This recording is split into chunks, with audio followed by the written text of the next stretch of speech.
اللهم صل على محمد وآل محمد. بہت سے تفصیلی واقعات ہیں، جس واقعے کو پیش کرنا چاہ رہے ہیں ساری تمہید باندھی ہے. تو کہا کہ اے جبرائیل کتنا سن ہے، کب سے دیکھ رہے ہو؟ جب مختلف مقامات سے گزر رہے تھے کہا یا رسول خدا اس مقام کو اتنی مرتبہ دیکھ چکا ہوں.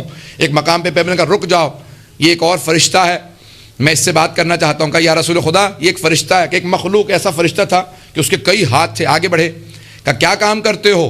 کہا یا رسول خدا اللہ نے مجھے 1000 ہاتھ دیے ہیں. پیغمبر اسلام نے بیان کیا نا صحابہ سے، کہا کہ ایک فرشتہ دیکھا تھا اس کے 1000 ہاتھ تھے. اب سوچئے گا مت،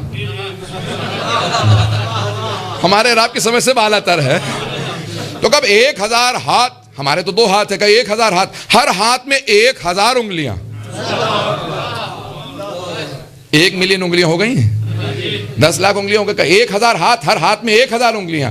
تو میں نے فوراً پوچھا، کہا کہ کیا کرتے ہو؟ کہا یا رسول خدا جب بارش ہوتی ہے قطرات گن لیتا ہوں. کمپیوٹر سے زیادہ تیز، کہا اللہ کی مخلوق ہے، کہ بہت تیز ہے، جتنے قطرات گرتے ہیں نا، بارش کے قطرے گرتے ہیں، سب گن لیتا ہوں. جب طوفان اور آندھیاں چلتی ہیں تو جو ذرات اڑتے ہیں ریت کے، وہ میں گن لیتا ہوں. کہا اور کیا کرتے ہو؟ کہا پیغمبر اسلام سے کہا کہ یہ گنتا ہوں وہ گنتا ہوں. کہا کوئی کام جو تو نہ کر سکتا ہو؟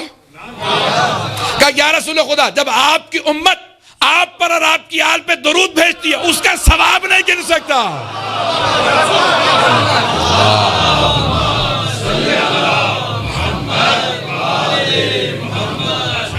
توجہ ہے نا جانے گرام میں.